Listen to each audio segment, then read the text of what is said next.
자, 2-2의 2단원, 난쟁이가 쏘아올린 작은 공 들어가도록 할게. 이 작품이 이제 연작 소설이 되게 재밌어.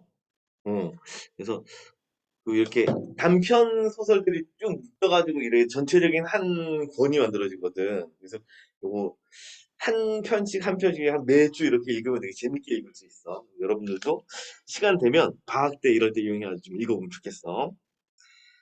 들어서 제목 아래로 들어가자. 자, 이 작품은 난쟁이 가족의 삶을 통해 다음에 요거 주셔야 산업화 시기의 도시 빈민의 삶 요걸 그리고 있어. 산업화가 되다 보니까 산업화가 되다 보니까 사람들이 많이 모이겠지. 부처가 되게 사람들이 모이다 보니까 잘 사는 사람들은 잘 살고 또 이렇게 빈민들은 가난할 수밖에 없어. 자, 사회문화적 배경 맥락을 바탕으로 갈등의 양상을 파악하고 작품을 비판적으로 수용해 부대. 자, 넘어가고. 자, 사람들은 아버지를 난쟁이라고 불렀다 해서 사람들이 나와 있고 그다음에 아버지가 있어. 자, 아버지가 있는데 아버지 난쟁이야. 자, 일단 난쟁이라고 하는데 난쟁이 상징적 의미 좀 알아둬야겠어. 이게 난쟁이 하면 되게 작은 사람이잖아. 그치? 작은데 요것만 힌트만 작은 게 아니라 경제적으로도 이게 좀 작다 이렇게 생각하면 돼. 그래서 요거 밑에 육체 장애에서 다음에 요거 사회적 결핍 이런 걸 의미하고 이제 도시 빈민층을 상징적으로 보여주는 거야. 소외된 도시 빈민층을 상징해. 소외된 도시 빈민층. 이걸 상징하고 있어. 이거 중요한 거야. 소외된 도시 빈민층. 자, 우리 사람들은 옳게 봤어. 옳게 봤는데 아버지는 난쟁이였어. 불행하게도 사람들은 아버지를 보는 것 하나만 옳았대. 자, 그럼 뭐 이건 검은색으로 아버지를 보는 것 하나만 옳았다는 얘기는 아버지를 판단하는데 외양과 내면 중에 뭘로만 판단하고 있는 거야? 외양으로만, 외양, 겉모습만 옳은 거야. 외양으로 봤을 때는 옳아. 근데 그 밖의 것들은 하나도 옳지 않아. 아버지의 내면을 못 보고 있어. 자, 나는 이라고 했어. 나라는 인물이 있으니까 몇 인칭? 1인칭이 되겠지. 참고로 요게 일단은 여기 위에도 좀 적혀 있는데 그냥 바로 볼게. 위에 적힌 걸로. 있다니까. 당남인 영수 이렇게 봤지. 그치? 내가 영수란 인물이 이 집의 가장 장남이고 그 밑에 이제 동생들이 또 있어. 영호, 영희 이렇게 동생들이 있어. 자, 그래서 나는 아버지와 어머니 그리고 영호 남동생, 영희 여동생 그리고 나를 포함한 다섯 식구의 모든 것을 걸고 그들 위에 사람들이 옳지 않다는 것을 언제나 말할 수가 있는 거야. 그러니까 우리 아버지는 좋은 분이라는 얘기지. 자, 나의 모든 것이라는 표현은 다섯 식구의 목숨이 포함됐겠지. 내 목숨을 걸고 그들이 잘못했어. 이걸 말할 수가 있어. 자, 천국에 사는 사람들은 지옥을 생각할 필요가 없다라고 했는데, 자, 여기서 이제 천국의 의미와 지옥의 의미를 어떻게 봐야 되냐면 경제적으로 봐야 돼, 이것도. 그래서 이제 천국은 부유한, 경제적으로 넉넉한 사람을 얘기하고, 다음에 지옥은 지금 현재 이들이 처한 삶을 뜻해. 즉, 한재의 가족의 고통스러운 가난한 삶을 나타내는 게 지옥이 되겠어. 이 글은 천국, 지옥, 빈, 부 이런 식으로 아주 극단적으로 나뉘어. 그래서 이 글 자체가 옆에 더 좀 정리 좀 하면 요거 이분법적인 이제 구성이 나타나. 그러니까 어떤 구성이냐면 이제 검색으로 정리하면 빈이 있고 부가 있어. 이들은 빈은 약자고 부는 강자고. 그다음에 이 작품에서 이제 선악의 개념도 나타나는데 가난한 사람들이 선의 입장으로 그다음에 부유한 사람들이 악의 입장으로 나타나. 물론 지금 이 지문만으로는 잘 안 들어가는데 작품의 다른 맥락도 고려해 보면 이게 부자들이 좀 악한 인간으로 좀 나와. 자 넘어가서 자 그러나 우리 다섯 식구는 지옥에 살면서 천국을 생각했던 거야. 즉 가난하지만 항상 부유한 삶을 꿈꿀 수밖에 없지. 우리도 좀 잘 살았으면 좋겠어 이런 마음 있잖아. 단 하루라도 천국을 생각해보지 않은 날이 없어. 하루하루의 생활이 지겹기 때문이다. 너무 가난해. 재미없어. 우리의 생활은 전쟁과 같았다는 게 전쟁이라면 사람이 살고 죽고 뭐 이런 일이 벌어지잖아. 지금 최근에 우크라이나에 막 무지하게 죽고 있지. 우크라이나 때문에, 러시아 때문에. 그래서 요만큼 전쟁과 같았다는 게 그만큼 고통스러웠다는 의미도 될 것이고, 그리고 고통스러운 삶이었다는 것도 될 것이고, 그만큼 치열하게 살고 있다는 의미도 돼. 치열함. 적을 데가 없네. 치열하다. 되게 열심히, 부지런히 아주 치열하게 살고 있어. 자, 그런데 우리는 그 전쟁에서 날마다 지기만 했대. 열심히 노력했지만 계속 지기만 한다는 것은 이 가난이 계속 되풀이되고 있는 거지. 그치? 가난이 지속돼. 그 밑에 좌절을 경험했다는 얘기인데 이거 바꿔 얘기하면 가난이 지속이 되는 거야.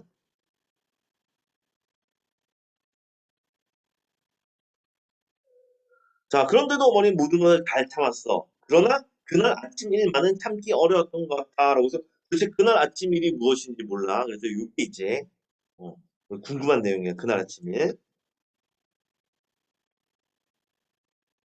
자, 나달랑 넘어서 통장에 이걸 가져왔어요. 통장님, 반장님 들어갔어. 몇 통 몇 반, 반장님, 통장님. 자, 내가 말했다. 어머니는 어머니 빗물 넣었어. 아, 들었다. 계속 조각 마루 끝에 앉아 아침 식사를 하고 있었어. 자, 그게 뭐냐? 철거 개고장이에요. 그런데 철거를 알리는 글이겠지. 철거를 알리는 글. 그래서 요거 때문에 이제 문제가 발생해. 철거 개고장 요것도 네모층을 별표치고 중요 소재인데 음, 집이 이제 헐리는 거잖아. 철거하라고 했으니까. 그래서 그게 바로 이제 밑에 적혀 있는데 갈등의 원인이 되겠어. 이 집안 사람들이 겪는 갈등의 원인, 문제를 일으키는 거지. 자, 근데 어머니가 뭐라면 기어코 같대. 기어코 같다는 것은 이것을 예상을 한 거야, 못한 거야? 그렇지. 예상을 하고 있었던 일이야, 그렇지. 예상했던 일.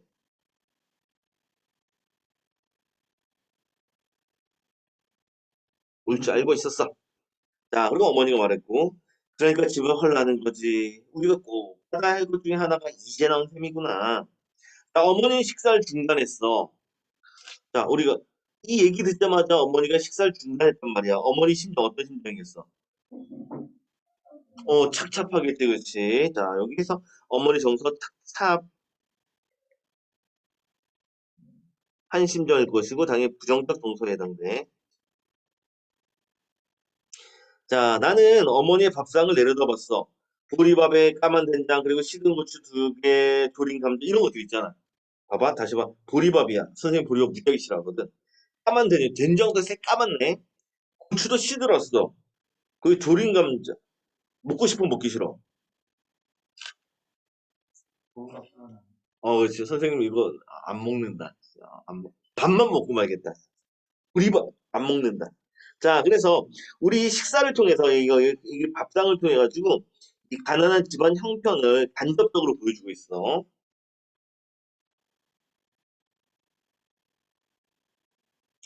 자, 그리고 나는 어머니를 위해 털과 계고장을 읽었다. 그래서 어머니가 읽으시면 되는데 내가 읽어드리고 있는 거지. 실제 이 당시 시대 상황 보더라도 이 당시만 하더라도 글을 못 읽는 분들이 많았어.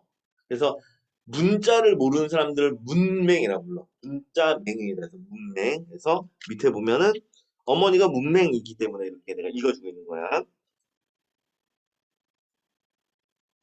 이어서 다음 장. 너무 가서 요거만 보자, 요거. 특정 구조를 기능하는데, 그러나 그날 아침 일만은 참기 어려웠던 것 같았는데, 그래서 우리가 아까 궁금했던 게, 도대체 그날 아침 일이란 게 뭔데? 요게 좀 궁금했단 말이야, 그렇지? 그래서 요것이 하는 기능, 밑에 넘어가서, 어, 그날 아침 일이니까 이제 과거 해상이 들어간 거지. 그치? 작품의 구성 방식이 무슨 구성? 역수행적 구성이라는 걸 드러나, 역수행적 구성이고, 다음에 그날 일이 뭐지? 라고 해서 우리들의 호기심을 유발할 수가 있어. 그래서 요 기능 2가지 잘 봐두도록 하고. 자, 다음에 밑에 작품의 시점도 보면 내가 우리 가족 얘기를 하는 거지. 내가 내 얘기를 한단 말이야. 그래서 작품의 시점은 1인칭 주인공 시점이야. 작품 속 등장인물이 주인공이고 서술자가 되겠어. 정리되었으면 다음 장 넘어가서. 자, 보니까 이게 털고 개구장이 대놓고 그려져 있지. 여기 보니까 털고 개구장이 이렇게 대놓고 나와 있어. 이렇게. 실제 책에도 이런 식으로 나와 있단 말이야. 실제 개구장의 모습을 이렇게 책에다 실어놨으면 어떤 효과가 있을까? 그렇지. 현실감, 사실성 이런 걸 주겠지. 그렇지. 그래서 실제 개구장을 실제 계고정이 있어서 사실성 이런 것들 생생하면 잘 보여줘. 자, 그러면 이제 계고정의 내용을 좀 읽어보도록 할게. 낙원구래. 자, 수신.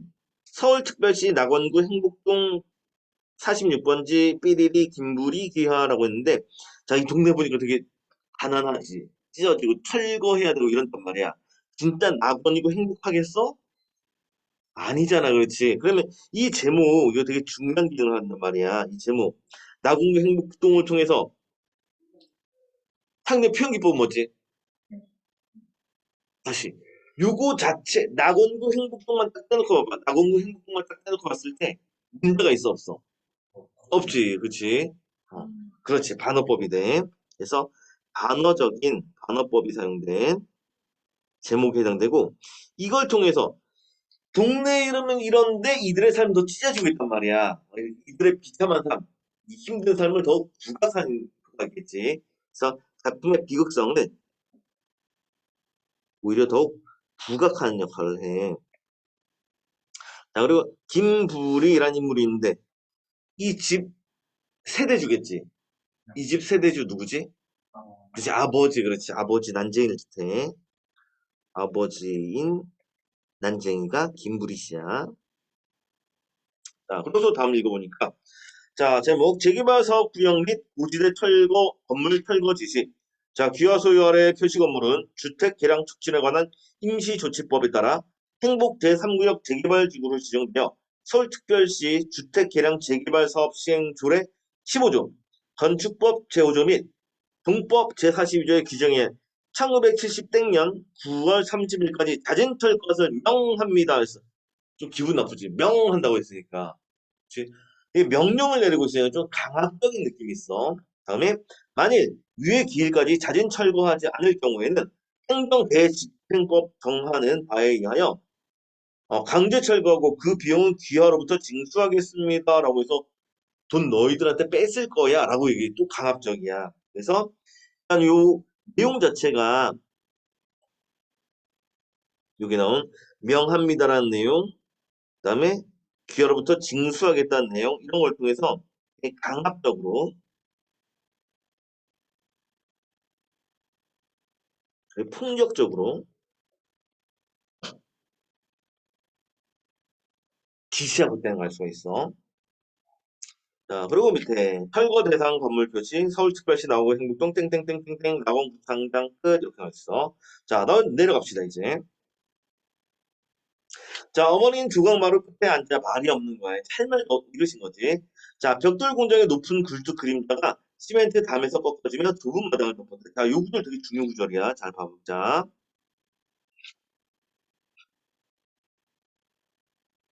자, 일단은 여기 나와 있는 그 벽돌 공장의 높은 굴뚝 그림자라고 했는데 요거 네모 좀 치자. 벽돌 공장의 높은 굴뚝 그림자라고 했는데 이거 뭐지?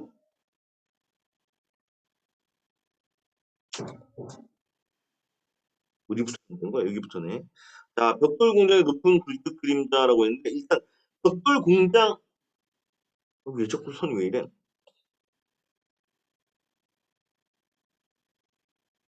안 주워져. 참 환장하네. 자, 벽돌 공장의 높은 굴뚝 이런 거 보더라도 이게 산업화를 나타낸다는 거 알 수 있겠지. 옆에도 써져 있어. 산업화를 상징한다고. 자, 그래도 그림자잖아. 긍정적 측면이겠어? 부정적인 측면이겠어? 부정적 측면이지, 그렇지? 그래서 이것이 말하는 건 산업화의 폐해를 얘기해. 산업화의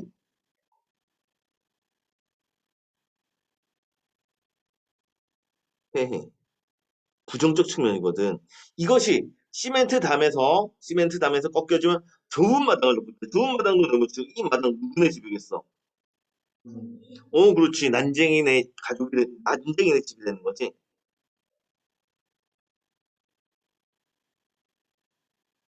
그 얘기는 난쟁이네 가족에게 어떤 일이 닥칠 것이다. 그렇지. 어두운 일, 부정적인 일이 닥칠 것이라는 걸 암시하는 구절이야. 그래서 중요하다고. 그래서 밑에 여기 주셔자 난쟁이 가족이 아름다운 미래를 암시하는 역할을 해. 그래서 중요한 구절이야. 자, 이어서 자, 동네 사람들이 골목으로 나와서 뭐라 소리치고 있었어. 동네 사람들 있고, 그다음에 통장은 그들 사이를 뒤집고 나와 방죽 쪽으로 걸음 옮겼어. 어머니는 식사를 끝내지 않은 밥상을 들고 부엌으로 들어가셨고, 자, 어머니는 두 무릎을 굳혀 세우고 앉았다. 무릎 모으고 앉는 거 있지. 그리고 앉으셨어. 그리고 손을 들어 부엌 바닥을 한 번 치고 가슴을 한 번 떴다 그랬어. 자, 요 구절 보면은 바닥 쳐, 가슴 쳐.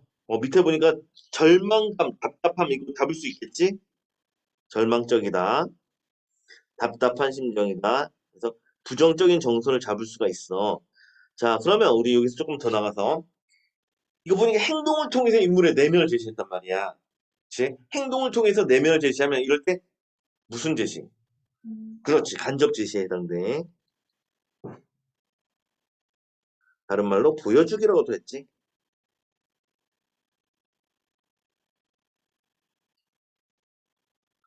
자, 그리고 나는 동사무소로 갔다. 자, 이제 이제 공간적 배경이 동사무소가 됐어. 행복동 주민들이 잔뜩 몰려 자기들의 의견을 큰 소리로 말하고 있어. 들을 사람은 두셋밖에 안 되는데 이 들을 사람들이 누군데? 그렇지, 직원들이지. 이들은 두셋밖에 안 되는데 수십 명이 주민들이 거의 동시에 떠들어대고 있었어. 근데 쓸데없는 짓이었다. 떠든다고 해결될 문제는 아니었다라고 했어. 자, 그럼 이렇게 말로만 해결이 안 된다는 걸 수 있고, 다음에 떠든다고 해결된 문제가 아니에요. 말로 해결되는 게 아니라 이건 사회 전체적인 문제가 있다는 거지. 그래서 우리 이럴 때 이런 사회적인 문제가 있을 때 이걸 뭐라고 하냐면, 이 표현이 좀 어려워. 사회의 구조적 모순 때문이다라는 걸 쓰거든. 사회가 구조적으로 문제가 있다는 얘기야. 가난한 사람들이 가난을 벗어날 수가 없다. 이런 건 구조적인 문제야. 열심히라도 계속 가난해. 구조적인 문제야. 이렇게 됐나? 오케이. 자, 그러면 우리 여기서 이제 검은색으로 한자성 하나 짚고 넘어갈게. 자, 들을 사람 두세 밖에 안 되는데 다음에 여기부터 수십 명이 거의 동시에 떠들어대고 있었다. 여기 좀 주시고 영어대 한자성어. 여러 사람이 동시에 떠들거든. 그래서 우리 중자에다가 입 구자에다가 어지럽게 떠들어. 그래서 중구? 그렇지. 중구난방. 이럴 때 쓴 한자성어야. 다음 마다랑 넘어서. 자, 나는 바깥 게시판에 적혀 있는 공고문, 이제 알리는 글을 읽었어. 거기에는 아파트 입주 절차와 아파트 입주를 포기할 경우 탈 수 있는 이주 보조금 액수 등이 적혀 있어. 이주 보조금이니까 여기 이제 이사할 때 도와주는 돈이 되겠지. 그치? 자, 근데 생각을 해보자. 우리 요즘 아파트 재개발 한다고 되게 좋아하잖아. 다시 들어갈 수 있으니까. 새 집들하고. 근데 문제가 뭐냐면 그 아파트 입주하려면 또 뭐가 필요해? 돈이 필요해. 그게 문제가 되는 거지. 이들은 돈이 없어. 그렇지. 그러니까 포기하고 대부분 이걸 받게 되는 거지. 이주 보조 금액만 받게 되는 거야. 자, 동사무소 주인은 시장 바닥 같았어. 아주 시끄러워.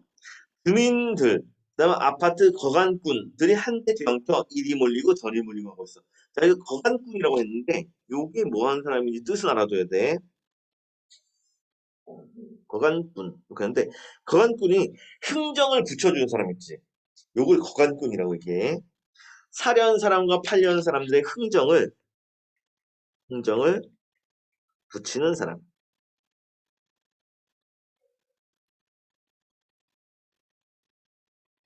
요즘에는 이제 집 사려는 사람과 집을 팔려는 사람이 있으면 그 가운데서 누가 일을 해줘? 부동산 공인중개사들이 일을 하잖아, 그렇지? 요 거간꾼이 공인중개사 역할을 하고 있다고 생각하면 돼.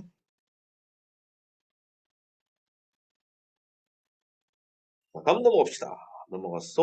다음에 뭐 시작부터 중요한 내용이 나왔는데 이게 나무궁 행복동의 이름이 이거 중요하다고 했어. 그래서 밑에 읽어보면 자, 나건구 행북동에 살고 있는 난쟁이 가족은 오히려 지옥 같은 아주 비참한 생활을 하고 있단 말이야. 그래서 여기 사용된 표현기법은 단어적 표현이라는 게 중요하고, 그리고 이걸 통해서 밑에 동네 명칭과 실제 삶이 괴리가 느껴져. 괴리가 뭔 뜻이야? 이질감, 동떨어져 있다, 거리감 이런 뜻이지. 이 거리를 통해서 다음에 주시자. 난쟁이 가족의 가난하고 비참한 삶을 이런 비참한 현실을 강조하는 이 비극을 오히려 강조한 역할을 해. 밑에 내려가서 아까도 이제 중요하다고 했던 구절인데 좁은 마루 끝 좁은 마당이야. 그래서 난징해 가지고 소외되고 가난해. 다음 벽돌 공장의 높은 굴뚝 그림자 산업화의 횡포를 나타내. 그래서 이런 정경 묘사를 통해서 정경이 뭐지? 이 정이 정서고 경제. 정서를 유발하는 정치라는 뜻이고 그냥 정치로 생각하면 돼. 배경 또는 배경. 자, 이런 정치 배경 묘사를 통해 난쟁이 가족의 암담한 미래를 암시한다. 중요한 내용은 이거야. 난쟁이 가족의 암담한 미래를 은근히 보여주는 거지. 그리고 사회적 약자의 희생을 강요하는 산업화의 횡포 이런 것도 잘 들어낼 수가 있어. 자, 다음에 넘어가자. 넘어가서 야, 나는 거기서 아버지와 두 동생을 거기가 어디지? 지금 좀 전에 어디 있었어? 동사무소 앞에 있었지, 그치? 자, 아버지랑 두 동생들 만났어. 아버지는 도장포 앞에 앉아 있었다는 도장포라고 해서 뭐 새로운 뭔가 포 이런 게 아니라 도장을 만드는 가게 있지. 도장 가게, 도장 가게. 실제로 아버지가 이런 일을 하셨어. 아버지가 일을 되게 여러 가지 하셨단 말이야. 도장 만드는 일도 하셨어. 자, 영호는 내가 방금 불러선 게시판 앞으로 갔어. 영희는 골목 입구에 세워놓은 검정색 승용차 옆에 서 있었다. 뭐 요즘이야 뭐 검정색 승용차가 되게 흔하지. 그렇지. 근데 예전 이 당시만 해도 검정색 탁브랜저 이러면 부유층의 상징 아니겠어? 그렇지. 자, 그래서 이제 부유한 그 차 앞에 서 있었어. 참고로 요 얘기가 나중에 3부 이야기랑 또 연결이 돼. 나중에 영희가 실종이 되거든. 어디 갔냐면 요 차에 있던 사람이랑 이제 같이 가게 되는 거야. 그 얘기가 그렇게 연결돼. 자, 일단은 계속 읽어볼게. 아침 일찍 일들을 찾아 나섰다가 철거 계곡장에 나왔다는 소리 듣고 돌아온 것이었다. 누군들 이런 날 일을 할 수 있을까? 못할 것이다. 집 팔린다는데, 집이 헐린다는데 당연히 일이 안 잡히지? 나는 아버지 옆으로 가서 아버지의 공구들이 들어있는 부대를 둘러맸어. 누굴 위해서? 아버지를 위해서. 영호가 다가오더니 나의 어깨에서 그 부대를 내려 옮겨 밀었어. 누굴 위해서? 그렇지. 나를 위해서 그렇지. 자, 그래서 우리 요 구절 좀 가로 좀 묶어주고.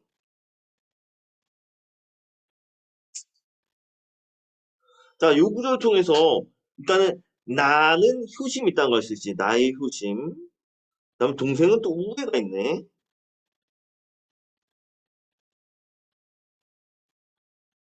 중요한 거는 우애. 이거 뭐 지금 유교 같이 얘기하는 게 중요한 게 아니라 이걸 통해서 중요한 거. 가족들의 사이가 좋아 안 좋아? 그렇지. 그게 중요한 거야. 그래서 아주 단란한 가족이라는 걸 알 수 있어. 단란한 가족이다.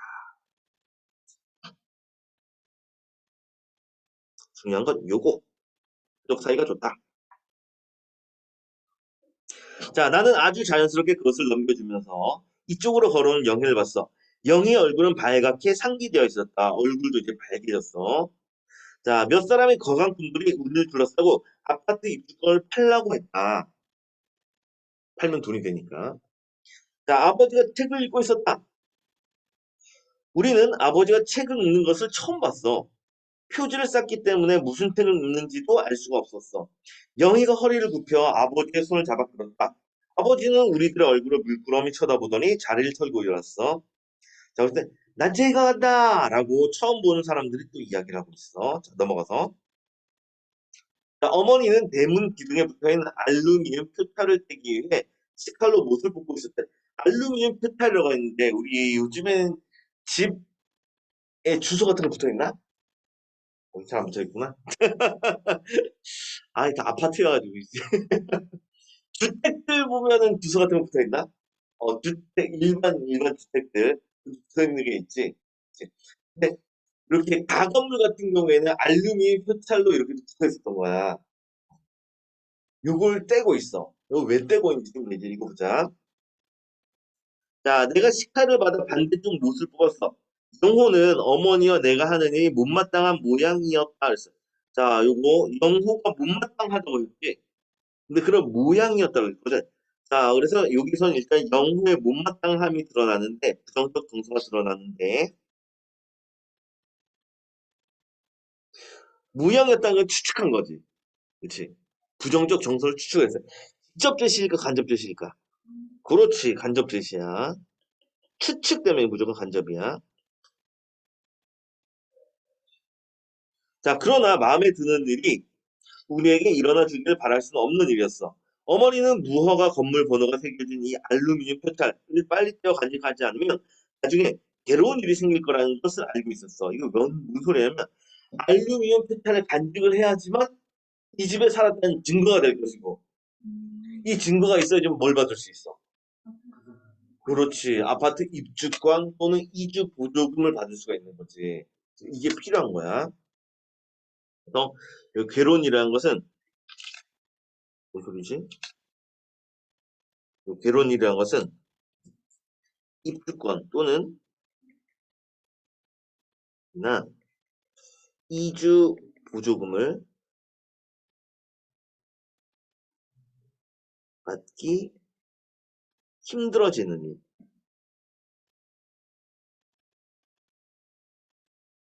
의미할 텐데 선생님이 검은색으로 썼다는 얘기는 출제가 거의 나온 적이 없다는 얘기지. 한 번도 나온 적 없어요.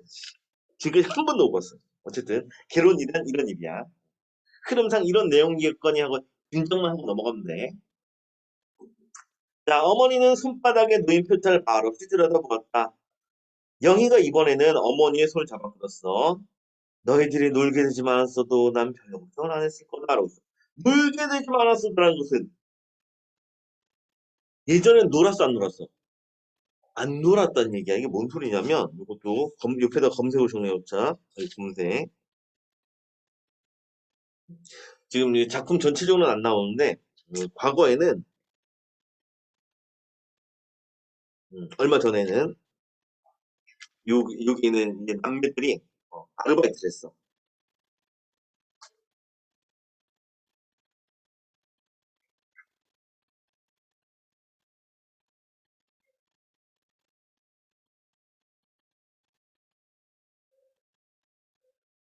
아르바이트를 했으니까 그래도 좀 소소한 돈이라도 들어갔겠지, 그치? 근데 이제 애들이 일을 안 하고 있으니까 이제 걱정이 생긴 거야.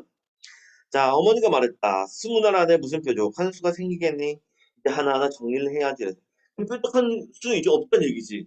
어머니의 마음, 어떤 마음이야? 그렇지. 포기, 그렇지. 체념을 하신 거지, 그렇지. 어머니 완전 포기를 했어. 체념이야. 자, 그랬더니 밑에, 이걸 팔려고 그래요? 하고 영희가 물어봤어. 그랬더니 밑에 나서, 딱이 내 팔아! 영호가 큰 소리 말해. 그럼 영호는 어떤 입장이야? 안 팔겠다는 입장이지, 그렇지. 그래서 일단은, 영호, 이거, 지금 현실 상황에 대해 지금 좀 애가 좀, 이런 성격이 저항적. 애 성격 자체가 좀 저항적이라는 걸 수 있어. 내가 보기엔 이 영호가 아마 딱 그날일 것 같아. 이병. 한참 좀 반항적인데 이런 애일 것 같아. 자, 그랬더니, 그럼 아파트 입주할 돈이 있어야지. 그랬다. 아파트 땅까! 이러고 있어. 이것도 누가 한 말? 영호 한 말이지. 그랬더니, 그럼 어떻게 할 거야? 그랬더니, 여기서 그냥 사는 거야!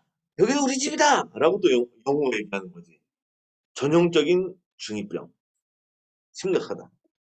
약도 없어. 자, 영호는 성큼 불 계단을 올라가 아버지의 부대를 마루 밑에 놓았어. 자, 넘어가서.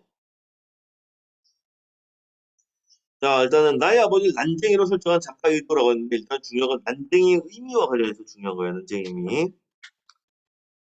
읽어보면 난쟁이 신체적 장애를 가진 인물인데 요거 의미하는 거 경제적으로 소외되고 힘없는 도시 빈민층 요거 중요하다고 여기 중요하다고 소외되고 힘없는 도시 빈민층 힘들면 그냥 소외된 도시 빈민층 이러면 되는 거야.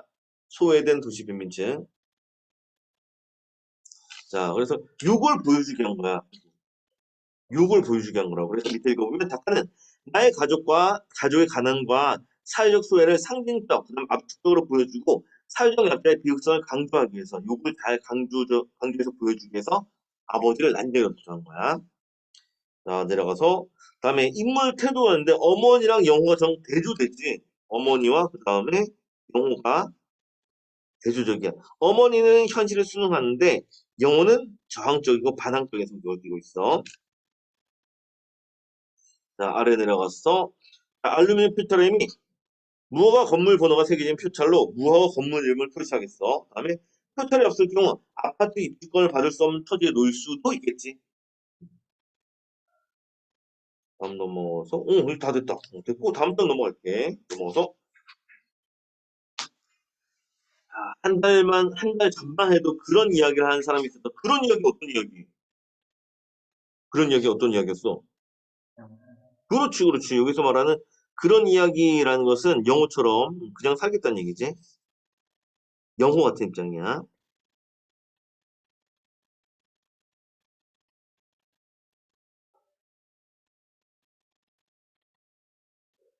우리 집이야! 못 나가! 이런 사람들이 있었다는 거야. 근데 지금은 없는 거지. 사람들이 다 이제 이걸 받아들이고 있어. 수긍을 했어. 자, 아버지가 좀 전에 얘기를 했고, 어머니가 내준 털고 계고장을 막 읽고 난 참이었다.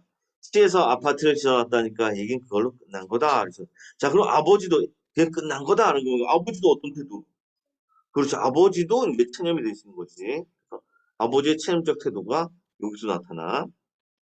어머니도 아버지도 포기했어. 자, 그랬더니 그건 우리 위해서 지은 게 아니에요. 그렇겠지? 영호가 말했어. 돈도 많이 있어야 되잖아요. 영희는 마당가 펜지꽃 앞에 서 있었어. 이게 펜지꽃이 영희만 나면 같이 계속 자주 등장하거든. 그래서 펜지꽃은 이제 영희를 상징적으로 보여주는 소재야. 그래서 동그라미 치고 별표 치고 순수하고 여린 영희의 이미지를 잘 나타내는 게 펜지꽃에 해당돼. 나중에 우리 뭐 3부 넘어가면 영희 이야기 막 나온다 그랬잖아. 그때 뭐 펜지꽃 얘기해서 그때 또 나와. 나중에 읽어봐. 예, 더 이상 상세한 얘기는 어, 선생님은 얘기를 못 해줄 것 같고 나중에 읽어봐야 돼. 재밌는 작품이야. 자, 그랬더니 우리 못 떠나 갈 곳이 없어. 그렇지 큰 오빠. 그랬더니 어떤 놈이든 집을 헐러온 놈은 그냥 놔두지 않을 테야. 맨 처음부터 영호지. 자, 그래서 그만둬 하고 내가 말했어. 그 옆엔 법이 있다. 아버지 말대로 모든 이야기 꺼내거래. 자, 그럼 요것도 이제 중요 구조에 해당되겠네. 그들 옆엔 법이 있어. 그들은 누군데? 그렇지. 집을 헐러오는 강자들, 부유한 사람들, 권력자들이지. 이 권력자들 옆엔 법이 있대. 그럼 법은 가난한 사람들 옆에는 없는 거네, 그렇지. 그래서 법이 어떻다? 불공평하다는 걸 알 수 있어.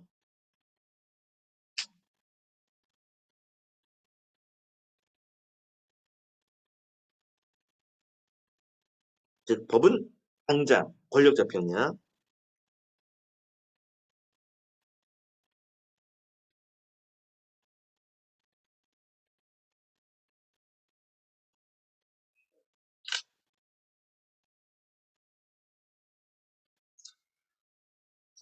마당과 편집꽃 앞에 서 있던 영희가 고개를 돌렸어. 영희는 울고 있었어. 얘 열인 걸 알 수 있지. 자, 어렸을 때부터 영희는 잘 울었어. 그때 나는 말이야. 그때 언제? 울고 있을 때, 그치? 울지 마, 영희야. 그랬더니 자꾸 울음이 나와. 그럼 소리를 내지 말고 울어. 응. 이러면서. 자, 그러나 풀밭에서 영희는 소리를 내어 울었어. 나는 손으로 영희 입을 막았다. 영희의 몸에선 풀냄새가 났어. 그리고 개천 건너 주택가 골목가에서 고기 굽는 냄새가 났어. 자, 이거 후각적인 것들인데 풀냄새 난다는 건 가난한 거 이해되겠지? 그치? 고기 굽는 냄새 잘 사는 거 이해되겠어. 그치? 그래서 각각이 의미하는 바도 봐줘야 돼. 그래서 풀냄새는 가난을 나타내고 그다음에 고기 굽는 냄새는 부유함을 나타내. 선생님 아까 전에 얘기를 했는데 이 작품이 진짜 이 부분 법칙을 다 구분된다 그랬잖아. 이렇게 계속 나뉘어. 자, 그리고 어디에서 그것이 났냐면 여기지. 개천 건너 주택가 골목이잖아. 그럼 요 동네가 부유한 동네라는 걸 알 수가 있어. 자, 나는 그것이 고기 굽는 냄새인 줄 알면서도 어머니에게 묻고는 했던 거야. 그래서 지금 이 부분이 과거 해석이던데. 어디부터? 어렸을 때부터 잘 울었다. 그때 할 때. 여기서부터가 이제 과거 해석. 그래서 여기서 여기서 한번 끊어주자.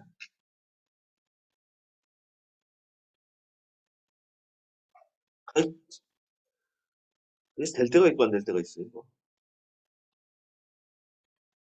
에, 안 된다. 그럼 어쩔 수 없지. 끊어서 해야지. 자, 그래서 여기서부터 과거로 넘어가.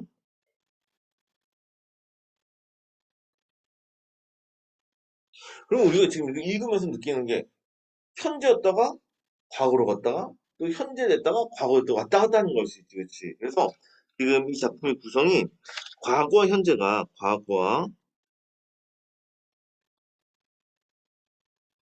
현재가 해야 되는 구성 방식을 취하고 있어. 독특한 구성 방식이지.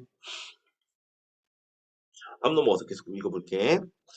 자, 알면서 내가 물어봤어. 고기 굽는 냄새인지 알면서 물어봤어. 엄마, 이게 무슨 냄새야? 왜 물어봤어?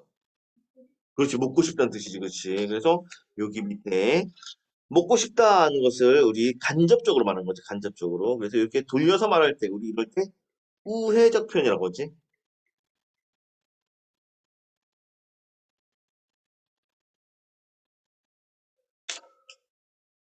자, 어머니는 말없이 걸었어. 대답도 안 하시는 거지. 자, 나는 다시 물었어. 엄마, 이게 무슨 냄새지?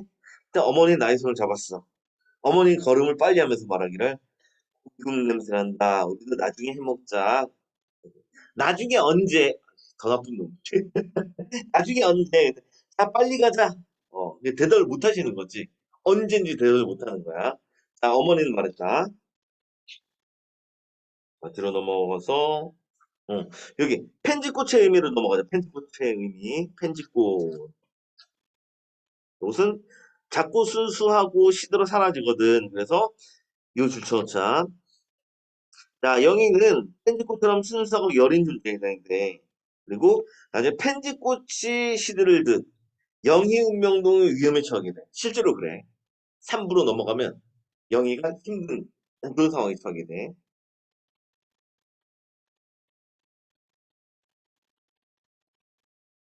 자, 밑에 인물의 성격들이 있는데 그냥 쭉 봐두기만 하면 돼. 보니까 나란 인물은 현실적이야. 그냥 현실파악이 좀 잘 된 친구고. 아까 보니까 뭐 떠든다고 해결될 문제가 아니라고 뭐 이러고 있지. 되게 현실적이야. 그리고 주관이 뚜렷해. 냉정한 친구고. 그다음에 영호 나오는데 얘도 다혈질이야. 좀 반감이 있어. 영희 얘 아주 여린 친구고. 자, 넘어가자.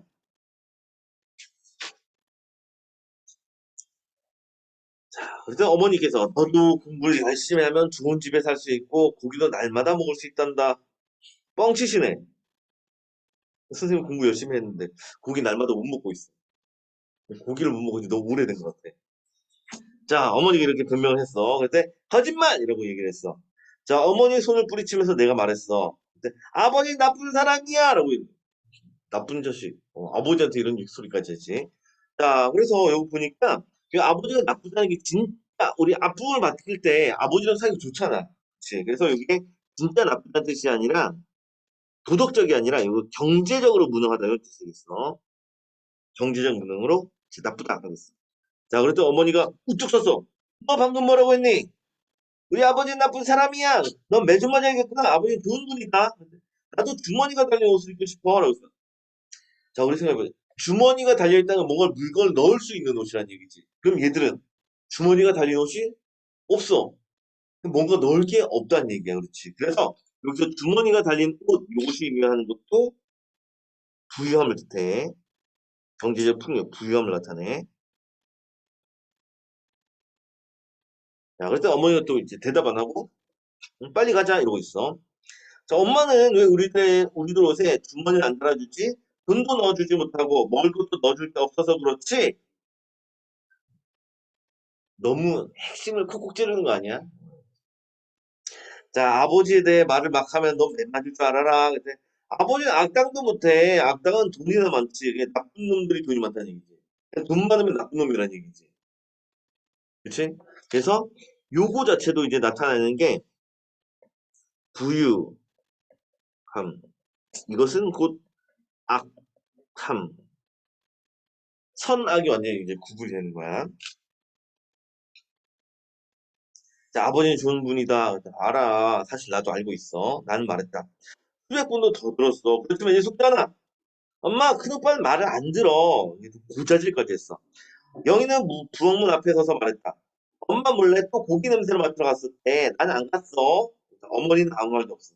나는 영희를 흘겨왔어. 영희는 또 말했어. 엄마, 큰오빠가 고기 냄새 맡으러 갔었다고 말더니 때리려고 그래. 영희는 좀처럼 울음을 그치지 못했다. 나는 영희 입에서 손을 떼었다. 영희를 풀밭으로 끌고 들어간 것이 잘못이었다. 영희를 때려주고 나는 후회를 했어. 귀여운 영희의 얼굴은 눈물로 젖었다.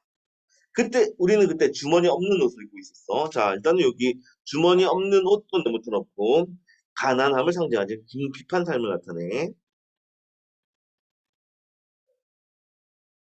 자, 그리고 우리 여기 보니까 이 구절도 좀 주시자. 자, 영희를 때려주고 나는 후회를 했고, 그 다음에 귀여운 영희의 얼굴, 이런 표현을 쓰고 있거든. 그럼 내가 영희에 대해서 긍정, 부정 중에서 긍정적 태도를 가지고 있다는 걸 수 있지.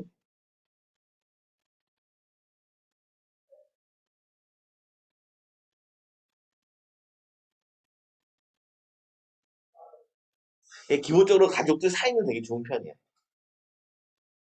그리고 이 부분은 좀 이제 옛날 얘기, 어렸을 때 얘기하는 거니까 애가 좀 철이 없는, 내가 철이 없는 모습은 나타나는데, 그래도 가족 사이는 좋은 편이야. 다음 장 넘어가서. 특별한 거 없어. 넘어가. 그다음 카달라. 자, 아버지는 철거 기고장을 마루 끝에 놓고 책을 읽으셨어. 자, 우리는 아버지에게서 무엇을 바라지 않았어. 안 바라.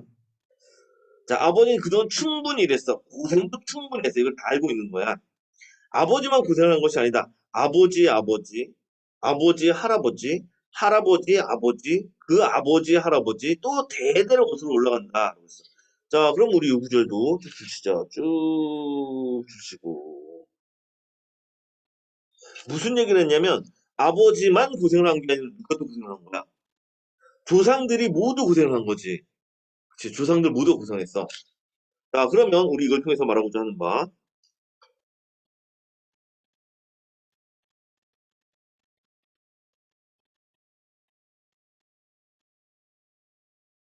조상들 모두 고생했다는 것은 이놈의 가난이 어떻게 되고 있는 거야?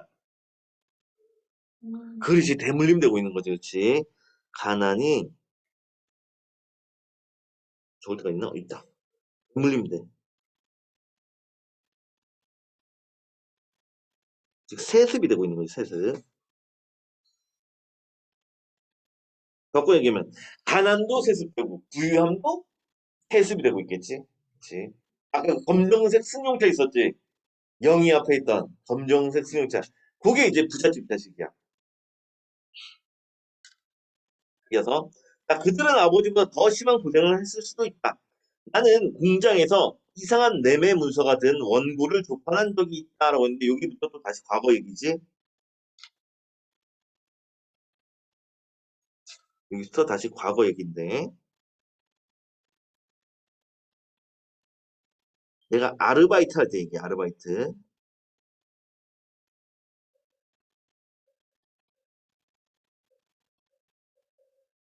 자, 요때 얘기를 하고 있어. 공장. 조판 책 만드는 공장에서 일하고 있었어. 공장에서 일할 때야. 자, 그 내용의 일부를 짜기 위해서 나는 열심히 손을 들였어. 열심히 일을 했던 거야. 자, 그래서 어우, 요건 되게 책이 친절해. 한자가에 있어. 이, 뭐 뜻이야? 여자종. 노비할 때, 빗자가 여자종을 때. 자, 그래서 여자종 김희덕의 소생, 다식이라는 뜻이 소생은.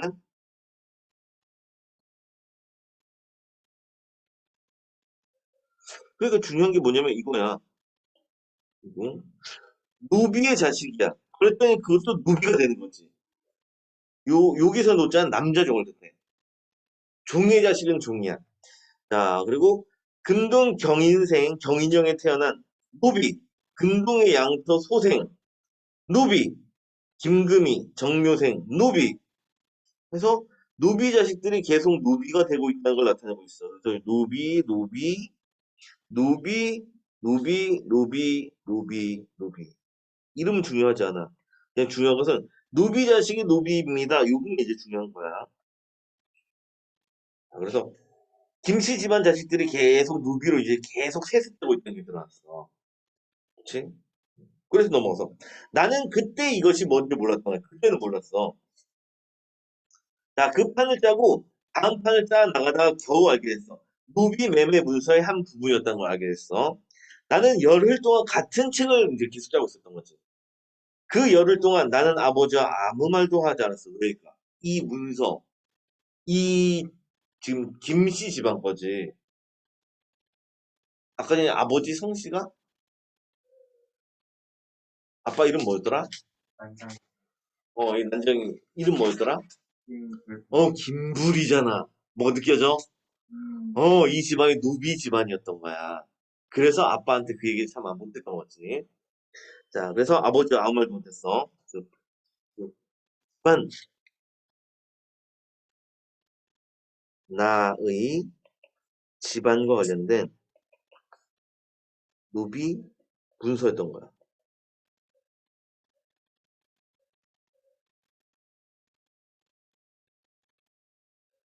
우리 집안이 노비 집안이었다니. 그래서 아버지가 말 못하고. 그리고 어머니하고도 이야기를 안 했어. 나는 어머니의 어머니, 어머니의 할머니, 할머니의 그 어머니, 그 어머니, 할머니들이 최하층 선인으로서 무슨 일을 하는지 알고 있었어. 역시 어머니 쪽도 노비였다는 얘기야. 아버지 쪽도 어머니 쪽도 다 노비였어. 어머니라고 달라진 것은 없었다. 마음 편한 날 없고 몸으로 치러하는 노역, 무역이면 노동력 얘기하는 거지. 노동은 동일했어. 우리 조상은 세습하여 신력을 바쳤어. 몸으로 노동력을 바친 거야. 신력, 몸신자지. 노동력을 바쳤어.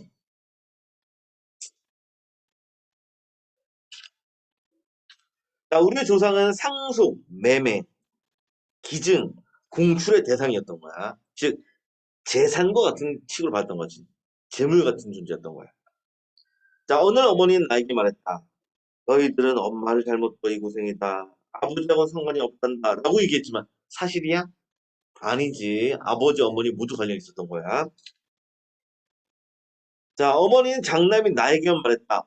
외할머니에게서 들은 말을 나에게 전한 것이다. 천년을 두고 우리 조상은 자손들에게 이 말을 남겼다. 그러나 나는 알고 있었다. 아버지도 시종의 자식이었다. 즉, 씨가 태어나면 종이 되는 거야. 시종의 자식. 즉, 세습되는 종이란 얘기지. 자, 할아버지, 아버지 때에는 이제는 사라졌어. 할아버지, 아버지 때 와가지고 사라졌어. 자, 증조부, 내부는 아무것도 몰랐다.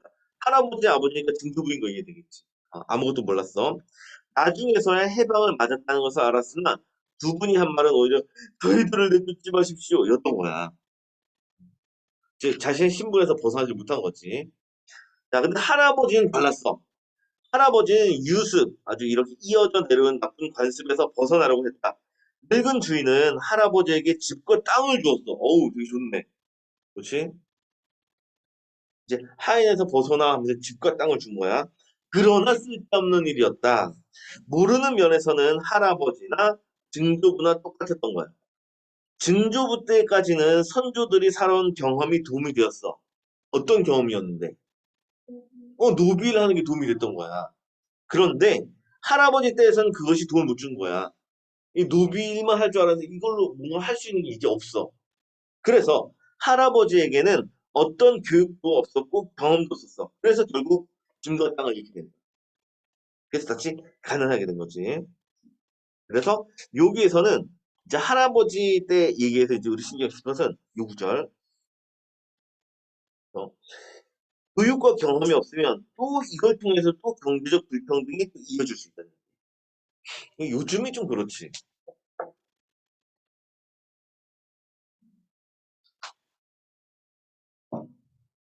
돈 때문에 교육을 덜 받고 더 받고 이런 것도 나타나고 돈 많으면은 뭐 이런저런 백도 쓰고 뭐도 쓰고 이래가지고 또 이제 교육 많이 하고 좋은 데 가고 뭐 이런 것들이 또 해석이 되고 있어 사실. 넘어가자.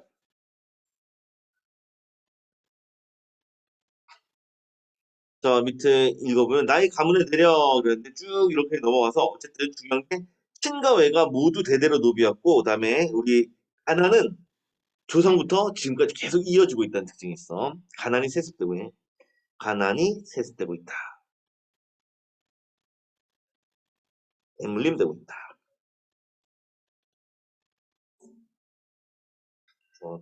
다음 넘어가서 자, 할아버지도 난쟁이였어? 언젠가 영호가 물어봤어. 자, 나는 영호의 머리를 쿡 쳐박았어. 좀 더 큰 영호가 말했어.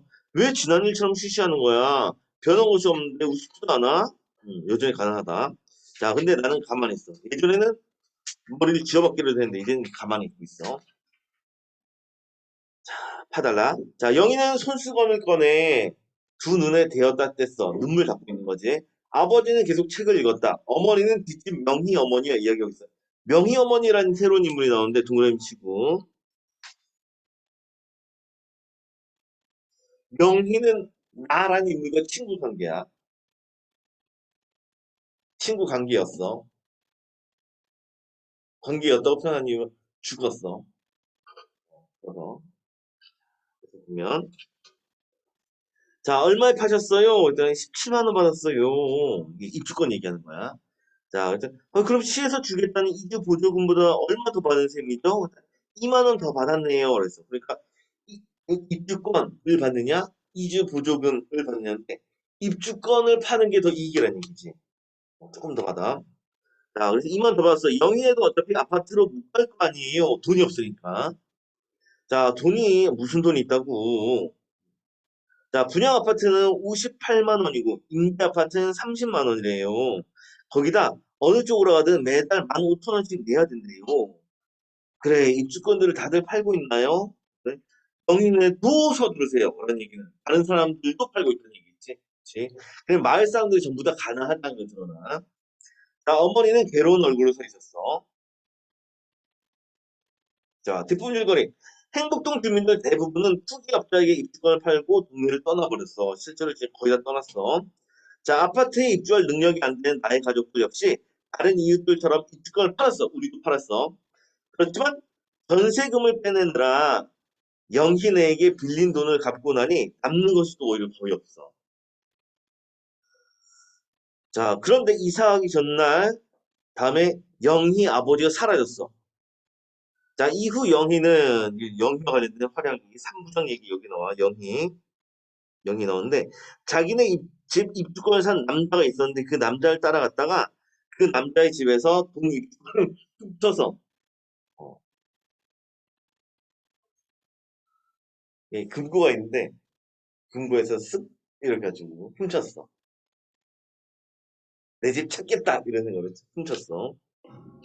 자, 그리고 혼자 동네 동사무소에 가서 입주 신청을 한 영희는 전에 살던 집으로 돌아오지만 가족들은 이미 다른 데로 이사를 가버리던 기야.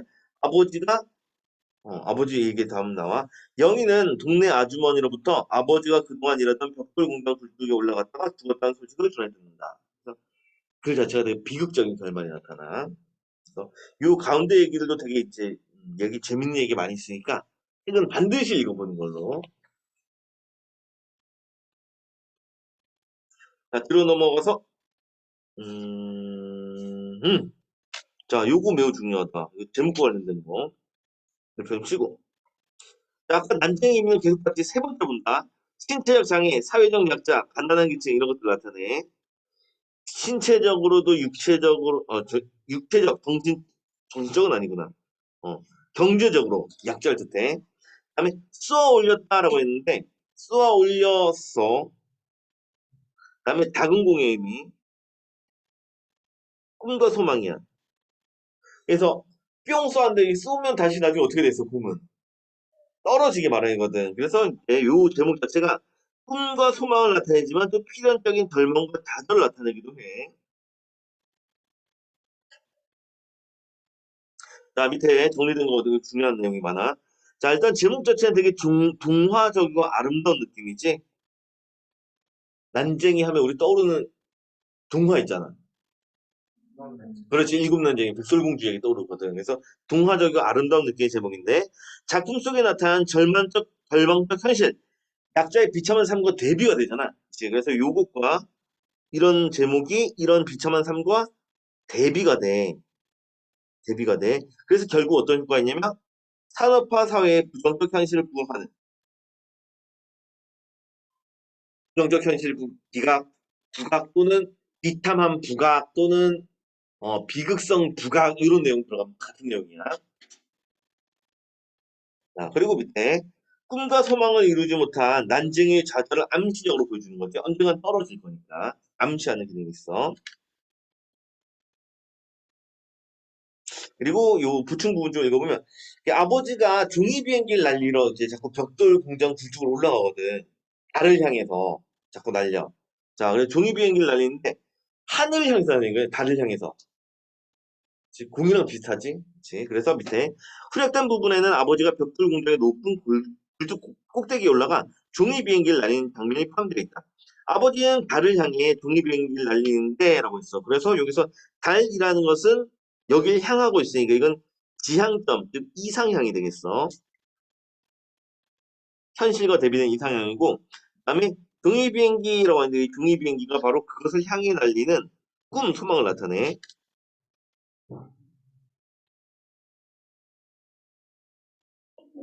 자, 종이비행기는 아버지의 꿈과 소망을, 달은 아버지의 이상향을 의미해.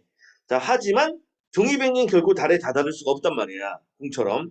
그래서 이것은 아버지의 소망이 이루어질 수 없음을 의미해. 그래서 이러한 종이비행기는 다음에 붙여놓자.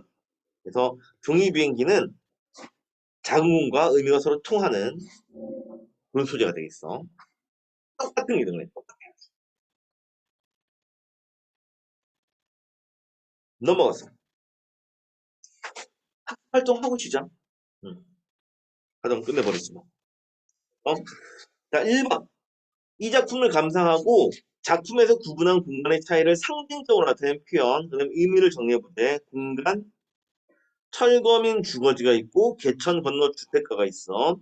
자, 이 차이를 나타낸 표현 지옥이고 풀냄새고 주머니가 없는 옷인데 주택가는 천국이고 고기 굽는 냄새가 있고 주머니가 달린 옷이야. 그래서 각각 이 소재들도 기억을 해줘야 되고 딱 봐도 딱 드러나. 거의 외우지 않아도 지문 보면 바로 눈에 띄어. 그리고 각각의 의미하는 바도 알아줘야겠어. 그래서 지옥 플램새 주머니 없는 옷, 철거미 쪽은 소외되고 가난한 삶. 다음에 개천 건너 주택가는 부유하고 풍요로운 삶을 의미한다는 거. 당연히 다 납득되지. 네, 넘어갈게. 자, 이 작품에서 나의 가족이 사는 곳을 낙원구 행복동이라고 이름을 붙였는데, 밑에 내려가서 읽어볼게. 자, 낙원구 행복동이라는 이름은 가난하고 불행하게 살아가는 나의 가족들의 삶의 모습과 완전히 반대가 되거든. 그래서 밑에 주실게.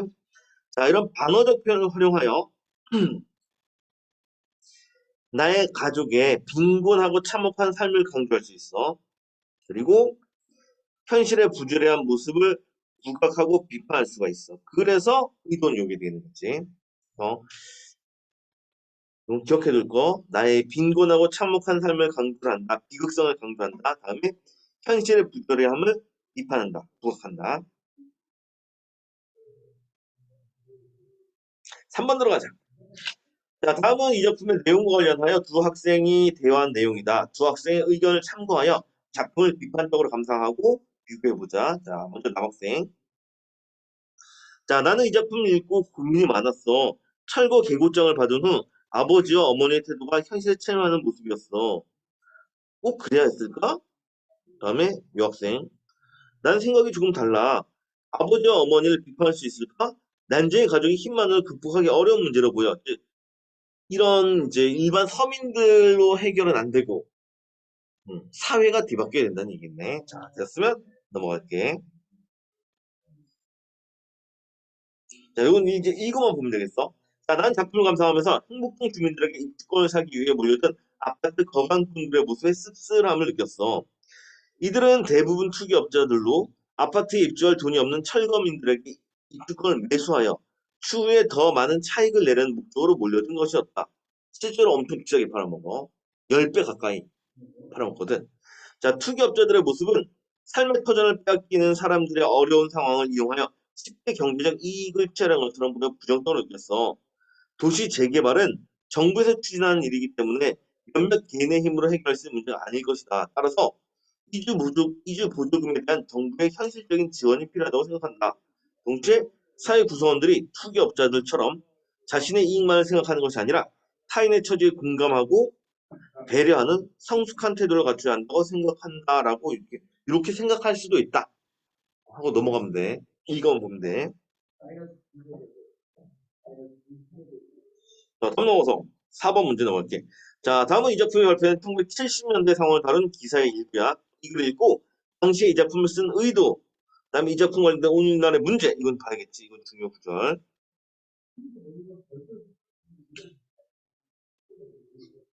자, 밑으로 해서 읽어보면, 자, 급속한 공업 산업 도시화로 서울을 비롯한 대도시로 노동자들이 유입돼서 도시화가 되니까 사람들이 몰리는 건 자연스럽고, 1960년대 말부터 거대한 도시 빈민 주거지가 생겼다. 이들은 서울의 청계천변, 그다음에 창신동, 용두동, 봉천동 등의 무허가 판잣집을 짓고 생활했어. 자, 이로 인해 여러 도시 문제가 발생하자 서울시는 이들을 집단으로 이주시키기 위해 당시 경기도 광주군 중부면에 350만 평의 땅 광주 대단지를 마련했고, 그리고 1969년 9월 1일부터 20평의 땅을 분양해 이곳에 철거민들을 강주 이주시켰어. 신도시에 철거민을 이주시킬 계획이었으니 언덕이 많은 값싼 대지를 마련하는 것이었다. 보통 그래서 달동네라는 표현을 쓰지. 자, 게다가 철거민이 이주할 당시 이곳은 상하수도 시설은 물론 공중 화장실마저 변변하게 마련되어 있지 않았어. 철거민들은 대충 언덕배기에 천막이나 판잣집을 짓고 살았다. 하지만 입주권, 즉 딱지가 전매되고 이 딱지를 얻기 위해 밖에서 온 사람들이 반대천 주변에 천막을 치는 등 부동산 투기가 만연했다. 이렇게 성남시에 몰린 인구는 1971년에 14만에서 16만 명까지 늘어났을 때, 그래서 어쨌든 지금 이 글의 상황을 보니까 철거민을 강제 이주시킨 적이 있었다는 점, 그다음에 그 입주권 때문에 이 입주권 판매 관련해서 부동산 투기가 만연했다는 점, 이런 것들이 기사 내용으로 다 실려 있어. 자, 밑으로 내려가자. 이 그림 보니까 딱 티가 났지. 아무것도 없었는데 판잣집들이 쭉 늘어난 상황이야. 자, 밑에 1번. 자, 당시 사회적 배경 맥락을 고려할 때 난쟁이가 상징하는 바는 뭐냐? 작품을 쓴 의도가 뭐냐라는 게 매우 중요하다. 난쟁이의 의미. 우리 외웠잖아. 이제 외워졌지. 한 네 번째 보이는 것 같아. 그다음에 작가 작품을 쓴 의도. 자, 먼저 난쟁이를 보면, 자, 신체적 장애를 가진 인물로 경제적으로 소외되고 무기력한 도시 빈민 또는 사회적 약자, 이런 것들을 상징하는 것이 난쟁이. 안 좋은 거 다 갖다 붙이면 돼. 맙소사. 그다음에 2번, 작가가 이 작품 쓴 의도. 이런 사람들을 보여주기 한 거지. 이런 사람들을 보여주기 위해서. 그래서 작가는 잠시 줄게. 산업화 과정에서 경제적으로 소외된 도시 빈민의 비참한 삶과 좌절을 보여주며 당시 사회의 구조적 모순과 문제점을 비판하기 위해서 이런 도시 빈민층의 비참한 삶을 보여주고, 그다음에 사회 구조적 모순을 비판하기 위해서.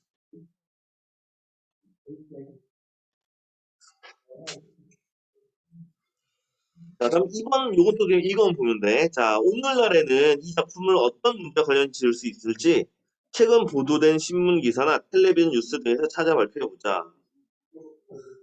이 작품과 땡땡 마을 재개발 문제가 관련이 있을 수 있다. 뭐 요즘에 또 이제 철거 문제가 있긴 있어. 자, 최근 땡땡구의 마지막 판자촌이었던 땡땡 마을의 재개발 문제로 구청과 마을 주민들의 갈등이 깊어지고 있다. 현재 상태로는 주민들이 임대주택에 입주하는 방법뿐인데 아직 구체적인 보상금 논의가 이루어지지 않았을 뿐더러 경제적으로 어려운 이들에겐 임대 비용이 큰 부담이 되기 때문이다. 이 작품에서 나타난 재개발 문제는 오늘날에도 여전히 심각한 문제야. 요즘은 선생님이 그쪽 아래로 안 가봐서 모르겠는데 거기 대치동에 보면 타워팰리스라고 예전에 되게 좀 비싼 주상 복합 건물이 있었거든. 그걸 기준으로 이제 강 하나 건너잖아. 강 하나 건너면은 양재천이라는 천이 있는데 그 천 하나 건너면은 그게 판자촌이 있었어. 선생님이 처음 올라왔을 때 그게 좀 충격이었어, 충격. 화려한 그 번화가 속에 이렇게 판자촌이 있어. 자, 그리고 이거 난수공과 관련된 이거 이제 구성인데 여기 56쪽 정도의 약간 긴 단편이 되었으나 이게 요거 동명의 작품 중엔 연관된 스토리가 가지고 12개 연장이 단편돼서 이렇게 단편 소설의 구조를 짰어. 그래서 1, 2, 3, 4, 5, 6, 7, 8, 9, 10, 11 해가지고 이렇게 얘기가 있거든. 그래서 일주일에 한 편씩 이렇게 해가지고 쭉 읽어보면 되게 재밌게 읽을 수가 있어. 반드시 좀 읽어보도록 해. 자, 그러면 여기서 끝.